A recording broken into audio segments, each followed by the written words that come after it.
राधे राधे गुरुजी। जी।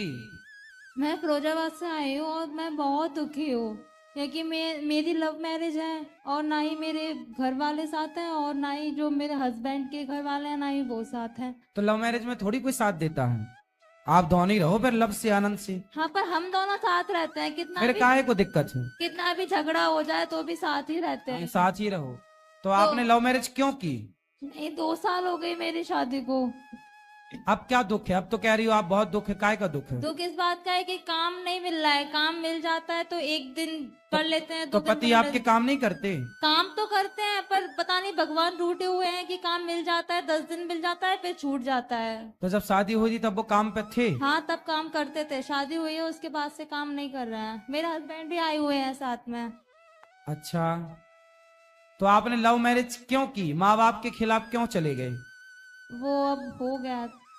तो अब आपको अच्छा लग रहा है कि पछतावा है।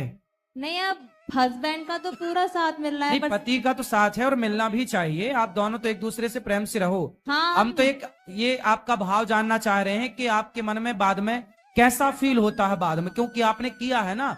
हम लोगों ने किया नहीं है तो हम लोगों को पता नहीं है। हाँ, आप लोगों ने किया है तो थोड़ा अपना एक्सपीरियंस शेयर करो हम लोगों से कि हाँ, कैसा फील हो रहा है। अच्छा नॉर्मल। लगता है बाद में कि बुरा लगता है। वीडियो में बने रहें दोस्तों। दरअसल इस लड़की का कहना है, मैंने तो लव मैरिज की है, लेकिन मैंने जब से शादी की है तब से मेरे पति को कोई काम ही नहीं मिल रहा। जो भी काम मिलता है वो 10 दिन में ही छूट जाता है। आखिर ऐसा क्यों। दोस्तों, इस लड़की की बातों पर गुरुजी क्या कुछ कहते हैं, आइए वीडियो में आगे देखते हैं। आप माँ बाप की याद तो आती है पर हस्बैंड का भी साथ मिलता है पर। एक पति का तो मिलना ही चाहिए। पर माँ बाप की याद तो सबको आती है। आती है। नहीं, आती बाद है। में आपको क्या लगता है। अच्छा किया भाई, ये शादी आप सबकी राजी मर्जी से भी तो कर सकते थे। हाँ, अगर भागने की क्या जरूरत थी। पति अच्छा कर रहा है तो अच्छा है, पर पति बुरा करता है तो पछताते ना। हनी हमने ये थोड़ी कहा कि आप पश्चाताप, मतलब ये कि हमने माँ बाप के अगेंस्ट चले गए ना। हाँ, वो तो पछतावा होना। हाँ, वो तो पछताना होता है। बाकी सब ठीक है। हाँ, बाकी सब तो ठीक है पर काम फाम नहीं मिलता है। तो आप सबको ये मत बताया करो कि लव मैरिज है। ठीक है। अपना केवल काम करो मन लगा के। काम मिलता ही नहीं है। लग जाता है फिर छूट जाता कोई है। बात नहीं। कहाँ पति। पति आए हैं साथ में। पति से बोलना काम ढूंढने की जरूरत नहीं है, खुद का बिजनेस स्टार्ट कर लो, कुछ काम स्टार्ट करो। तो अब आप ही बता दीजिए ना कि हम कौन सा बिजनेस स्टार्ट करें। कोई भी काम कर लो, हेलीकॉप्टर बेचने से लेके सब्जी का ठेला लगाने तक जो कर सको। नहीं, काम तो कोई भी कर लेंगे। काम कोई छोटा बड़ा नहीं होता है। वही तो हम बोल रहे हैं कि सब्जी का ठेला से लेके हेलीकॉप्टर बेचने तक का काम कोई भी काम कर सकते हैं आप लोग, जो आप कर सको। ठीक है, ठीक है। हम्म। राधे राधे गुरुजी। आप अपना आशीर्वाद मेरे और पति पर मुझ पर बनाए रखो। खुश रहिए, खुश रहिए, खुश रहिए। काम करो, बस बिजनेस करो। राधे राधे गुरुजी। जी। गुरुजी, मैं बहुत गंदा आदमी हो गया था पहले। हाँ। मैं दिल्ली में रहता था। मैं जौनपुर का रहने वाला हूँ, यूपी से हूँ। अभी फिलहाल आपका दर्शन करने आया हुआ था। मैं दारू शराब पीता था, मेरी शादी नहीं हो रही थी, शादी करने की इच्छा नहीं थी। मैं जब से मैंने आपकी भागवत सुना तो मैं सही मार्ग पे आ गया और आपसे मिलने का बहुत मन कर रहा था। गुरुजी, मैं आपका भागवत सुनता हूँ तो मुझे रोना आता है। और गुरुजी, आपकी कृपा से मेरी शादी हो गई है। मेरे ससुराल वहाँ के मेरी बीवी के घर वाले सब लोग मुझे स्वामी जी करके बुलाते हैं, बड़ी इज्जत देते हैं मुझे। अच्छा। मेरी बीवी मेरे तो अभी बहुत प्यार शादी के करती कितने है। साल हुए। अभी गुरुजी 1 साल नहीं हुआ है, मई में हुई थी, हाँ, तो 30 अभी मई तो को। खूब इज्जत मिलेगी। गुरुजी, मैं आप थोड़ा रुक जाओ। आपकी कृपा से गुरुजी, बस आपको यहाँ के लिए कुछ कर नहीं सकता। अभी मेरा छोटा सा काम मेरे दोस्त का शुरू हुआ है। मैं सिंपल लेके आपको देने आया हूँ और सिंपल है कुछ ऑर्डर के लिए।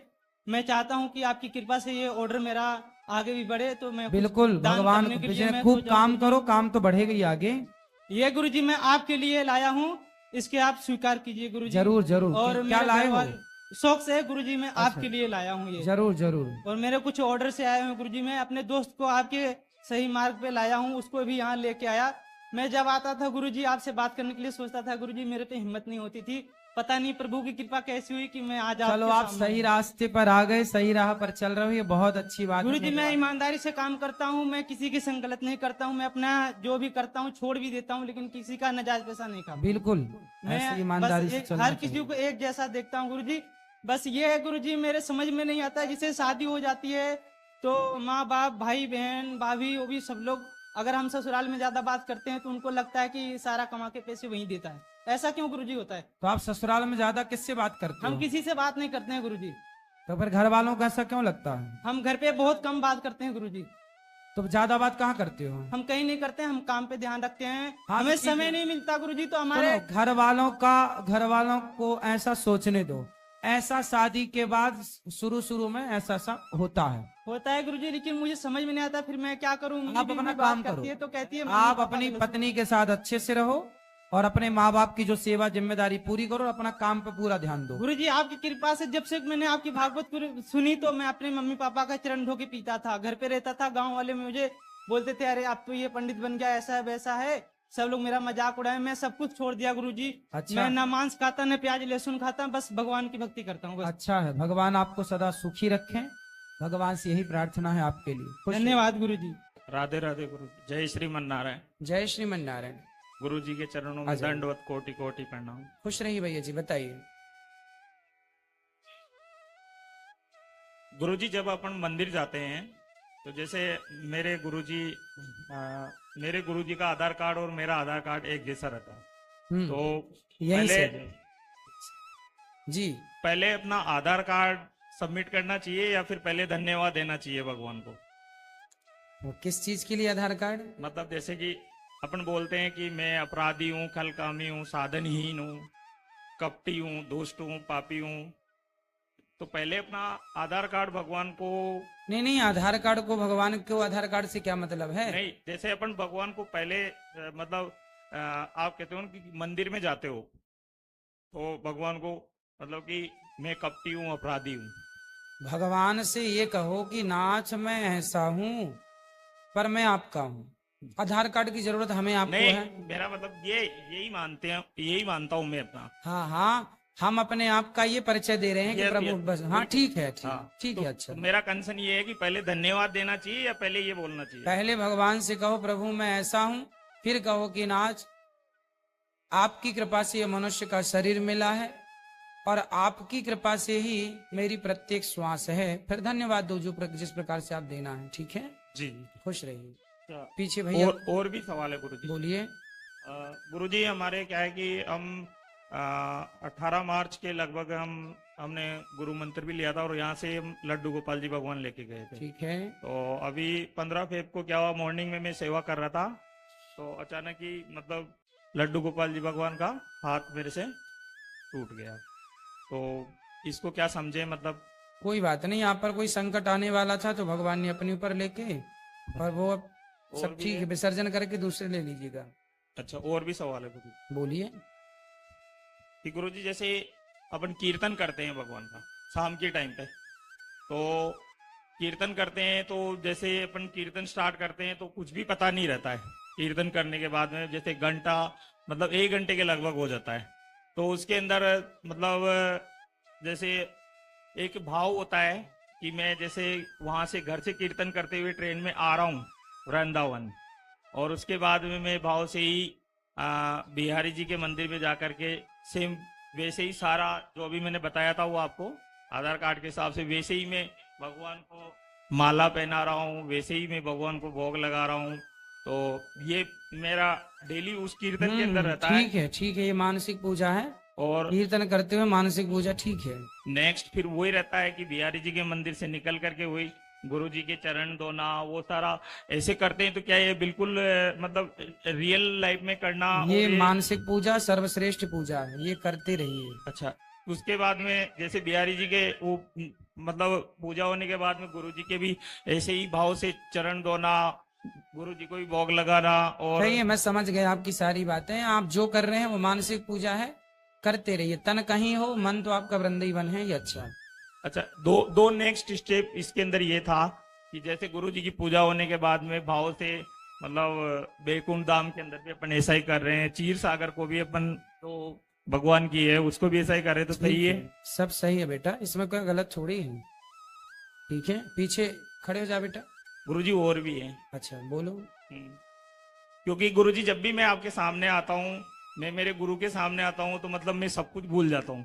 लास्ट में अक्टूबर में आया था तो भी मैं मेरे सवाल नहीं कर पाया। फिर दिसंबर में आया तो भी मैं मतलब जैसे ही गुरुजी के सामने जाता हूँ मतलब सब विस्मरण हो जाता है। बोलो बोलो। आप लिख के लाए हैं इसलिए। जी बिल्कुल। गुरुजी ने पूजा करने का जो विधान बताया था भागवत जी में भी बताया है। मुझे पूछना ये है, जो यंत्र अपन बनाते हैं जो आपने तो उसके अंदर अपन तुलसा माता जी सभी में ठीक है। चढ़ाते हैं।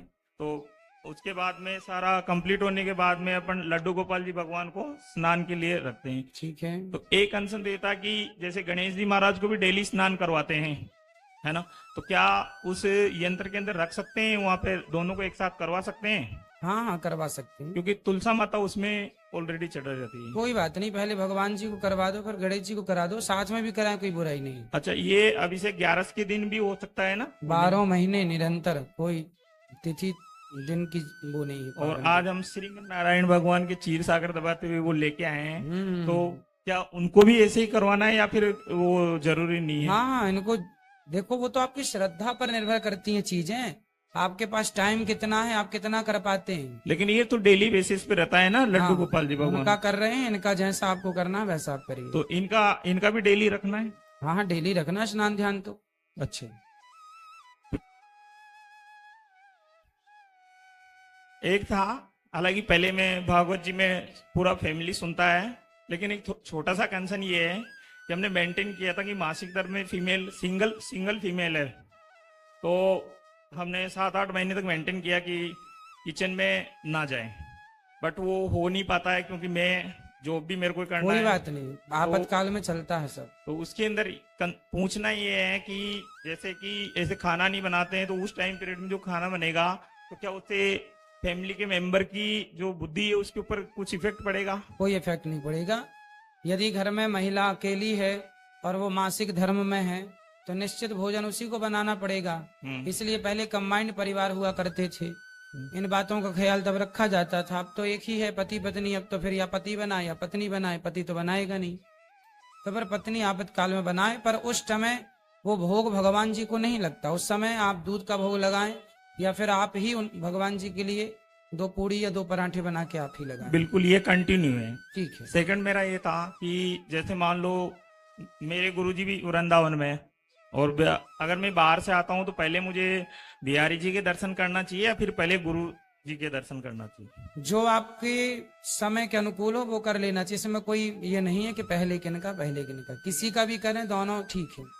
अच्छा, गुरु जी कीर्तन को ज्यादा टाइम देना चाहिए, गुरु मंत्र को ज्यादा टाइम देना चाहिए? गुरु मंत्र का जाप करके फिर कीर्तन, जैसे भोजन कर लेते हैं फिर हम लोग चूर्ण खाते हैं ताकि भोजन सेट हो जाए, तो जो हम गुरु मंत्र जपते हैं वो सेट करने के लिए कीर्तन करना जरूरी होता है। तो पहले गुरु मंत्र करना चाहिए? हाँ, पहले गुरु मंत्र करना चाहिए फिर कीर्तन करना चाहिए। तो ज्यादा टाइम किसको देना चाहिए? जो आपके पास, ये आपकी अपनी समय पर निश्चित, आप कितनी टाइम कीर्तन, आप 2 घंटा करें, 4 जैसे घंटा माना करें कि हम या 10 मिनट करें, हम 45 से 1 घंटे के लगभग पूरा फैमिली करता है, जितना कर रहे हैं आप अच्छा उतना ठीक है। तो दोनों को सेम बराबर? हाँ,